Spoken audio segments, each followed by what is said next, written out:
And I saw another angel fly in the midst of heaven, having the everlasting gospel, to preach unto them that dwell on the earth, to every nation and kindred and tongue and people, saying with a loud voice, Fear God and give glory to Him, for the hour of His judgment has come.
What does this message mean? The hour of His judgment has come. We are living in a time of turmoil on this planet. Wars, rumors of wars, natural disasters, riots, anger. Is this message relevant for our time? How does it fit into the present day situation? Let's talk about it.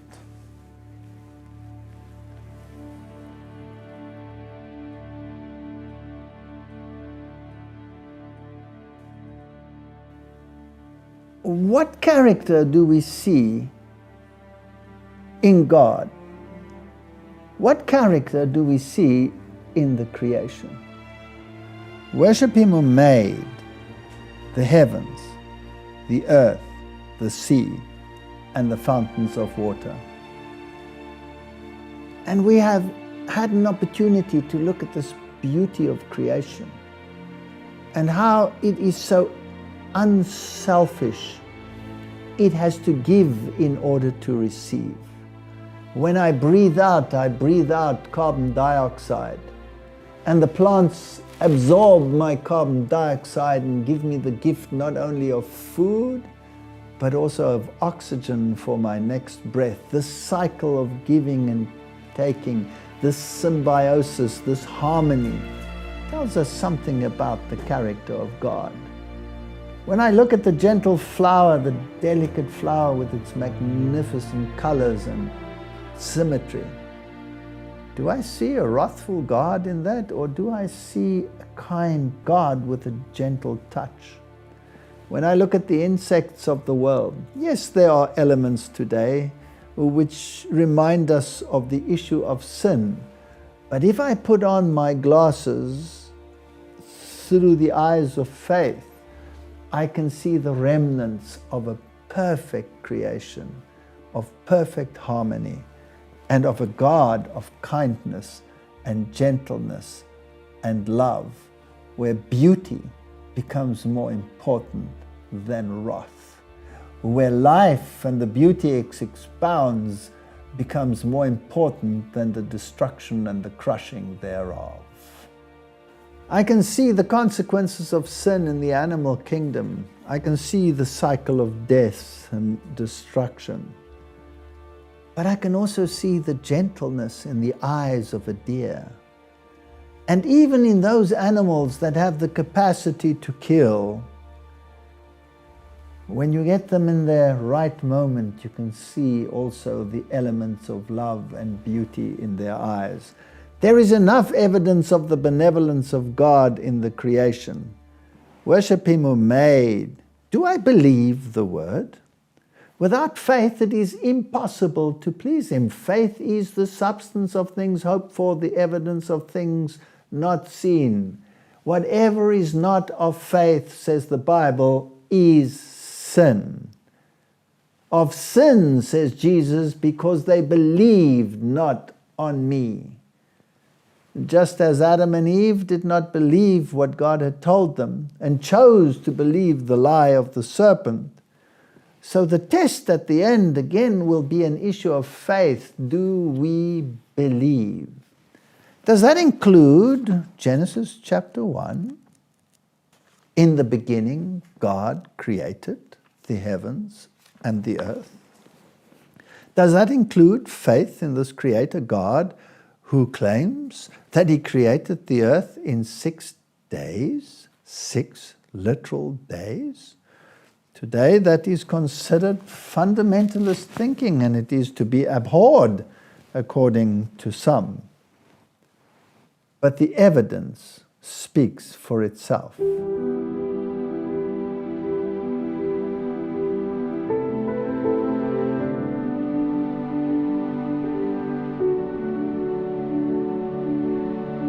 In the beginning, God created the heavens and the earth.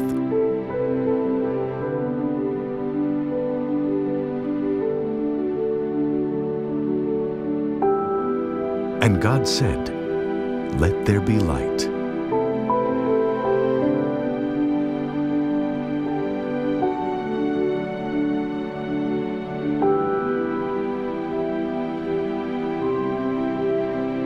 Let there be an expanse between the waters to separate water from water.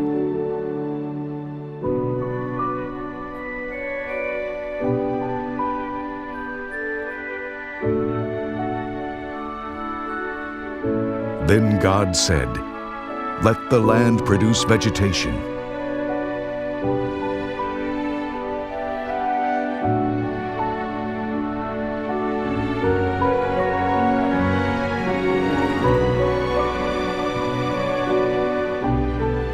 let there be lights in the expanse of the sky to separate the day from the night."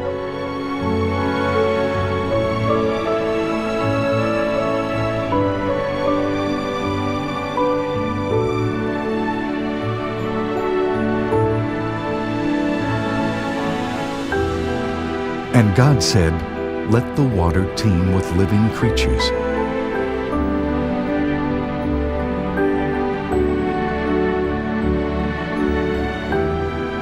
And let birds fly above the earth across the expanse of the sky.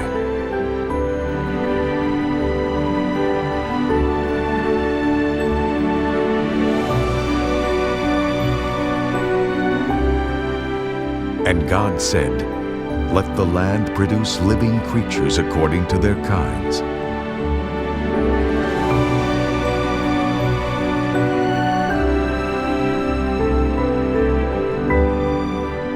Then God said, "Let us make man in our image, in our likeness."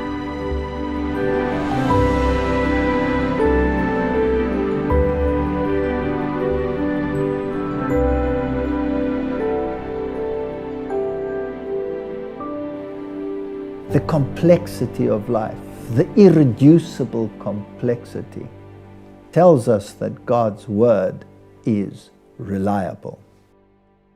God saw all that He had made, and it was very good. And then follows a second angel. And this is a fascinating angel.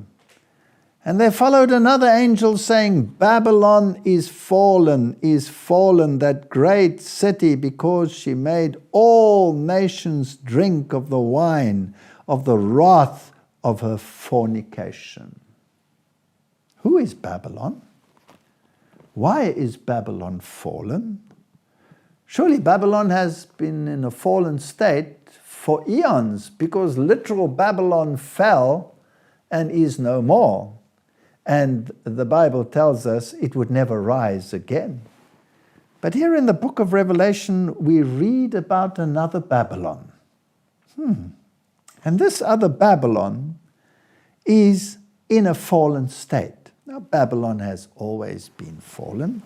Are there any comparisons that we can read in the Bible, any parallel texts? And the answer is yes, because the Bible is a complete book.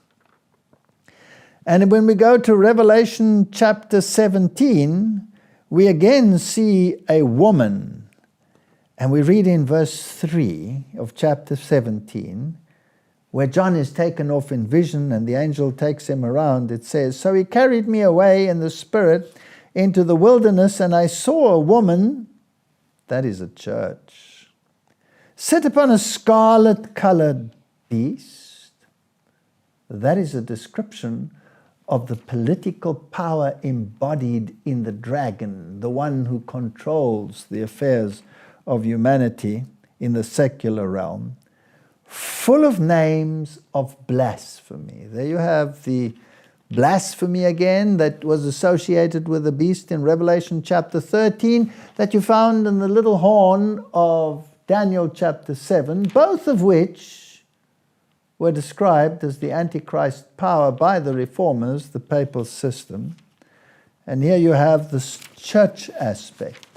She rides, she controls the political systems, the beast systems.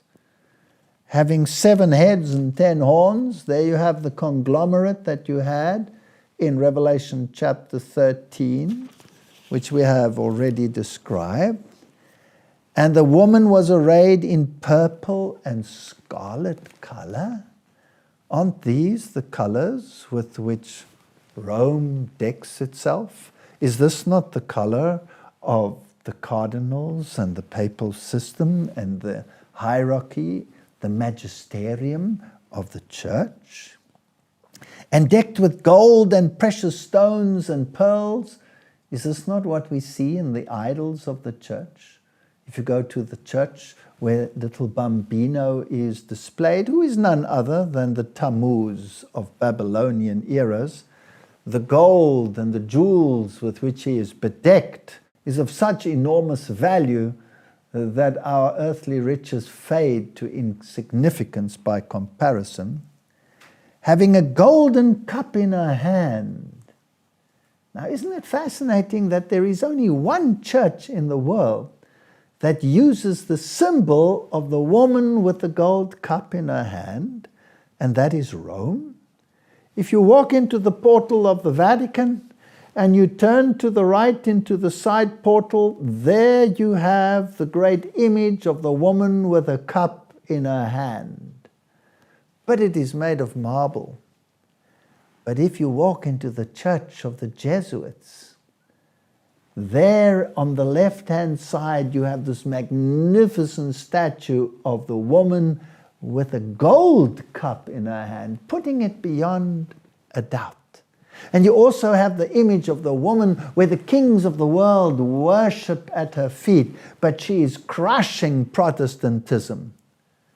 And before the Ecumenical Council of Vatican II, they actually had the names attached to these statues where they said, this is Martin Luther, this is Calvin being crushed by the power of Rome. The woman with the golden cup in her hand, full of the filthiness of her fornication, of her apostasy towards God, her means of salvation, which sidetracks the Son of God. Here is this woman, full of abominations and filthiness of her fornication, her false doctrines of salvation, which she disseminates, and the people of the world drink down the false gospel and become one with her again. And it says, and upon her forehead was a name written, Mystery, Babylon the Great, the mother of harlots and abominations of the earth. What an amazing prophecy. The reformers immediately identified the system described here as the Church of Rome. And when Martin Luther had his Bibles printed, there in the book of Revelation was the picture of this woman riding this beast and the kings of the world worshipping at her feet. And she was identified as the papal system. This was Babylon, but she is the mother of harlots. Isn't it fascinating that Rome, under the previous pope, well, he's actually still the present pope, Pope Benedict, when he was Cardinal Ratzinger, issued a directive that the other churches should not be called sisters because they were actually children. I will not suffer loss of children. When these documents of unity are signed, aren't the children returning to the mother? And when the children return to the mother and accept the hierarchy and the structure and the apostolic succession, all of which were denied by the reformers, do they not become part and parcel of this system, Babylon? Now, Rome has always been in a fallen state. And the dragon systems, the spiritualism, which promises salvation even in sin and eternal life in spite of sin, even reincarnation, has always been in a fallen system. But here, sadly, is another component to Babylon. Her children return to her. So when we read in Revelation chapter 14, and there followed another angel saying, Babylon is fallen, that great city. There's only one church that has been acclaimed as a city, and that is Rome. Because she made all the nations drink of the wine of the wrath of her fornication. The standard of righteousness in the world today is not the Word of God. The standard of righteousness in the world today is human rights. And human rights comes from the pen of the papal system. Encyclical after encyclical has spelled out the human rights that we have in the world today. And these human rights negate the Word of God, no matter how good they sound. Because if we look at the commandments, you can take any one of them. Honor thy father and thy mother, that it may be well with you. Child right has been placed above parental right. But the Bible places parental right above child right. Thou shalt not kill. It is your right to have an abortion, and it is right to be forcing individuals to supply that abortion. Thou shalt not kill. And so we can go down the system. Thou shalt not covet. Thou shalt not steal. Rome teaches that it is your right to procure your livelihood from the riches of others. Thomas Aquinas said it is no sin if the poor take from the rich to supply their needs. So all of these issues are incorporated in human rights and are contrary to the law of God.